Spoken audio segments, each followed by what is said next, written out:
Sosok Rudolf Tobing, pendeta dan juga pembunuh yang tersenyum di lift. Rudolf Tobing tersenyum saat membawa jasad korbannya Ica. Rudolf tega membunuh lantaran tersinggung dan sakit hati pada obrolan podcast korban. Ia rela menyewa apartemen untuk menghabisi korban. Usai tewas, korban dibungkus plastik hitam dan dimasukkan ke dalam troli.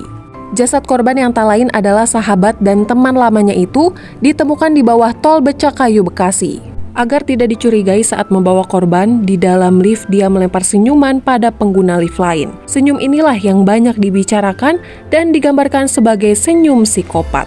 Awalnya senyuman itu hanya bentuk ramah, namun polisi mengatakan Rudolf mengaku tersenyum sebagai tanda kebahagiaan telah berhasil membunuh korban. Lalu siapa Rudolf Tobing? Diketahui Rudolf adalah seorang pendeta muda di Bogor dengan nama Christian Rudolf Tobing. Rudolf sejak kecil kerap dipukuli orang tuanya hingga mengalami trauma saat beranjak dewasa. Meski bersekolah di Amerika Serikat sejak SMA, ternyata tidak mengubah trauma yang menghantuinya.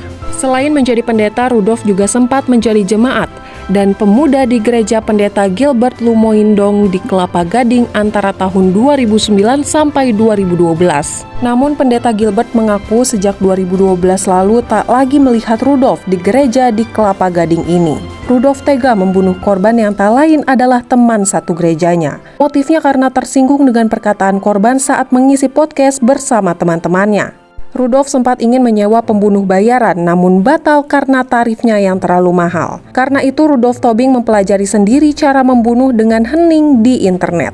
Hanya butuh 3 hari untuk Rudolf belajar membunuh dan melancarkan aksinya pada 17 Oktober 2022. Padahal korban Ica sempat diminta uang 30 juta oleh Rudolf untuk menyewa pembunuh bayaran yang ditugaskan untuk menghabisi nyawa rekan lainnya berinisial H. Bukan membunuh Ica. Saat itu Rudolf meminta bantuan dan korban Ica menyetujuinya. Namun setelah menerima uang, Rudolf justru kembali melakukan penganiayaan. Pelaku Rudolf Tobing sudah punya skenario ini sejak menjemput Ica di lobi apartemen dan akan berbincang mengenai podcast. Dari obrolan itulah dirinya sakit hati dan membunuh korban.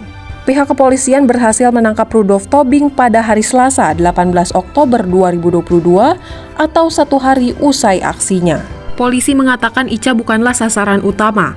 Rudolf mengincar 2 rekan lainnya yaitu H dan S. Namun H dan S itu sulit dihubungi. Andai Rudolf tidak cepat tertangkap, bisa saja ia membunuh 2 target lainnya.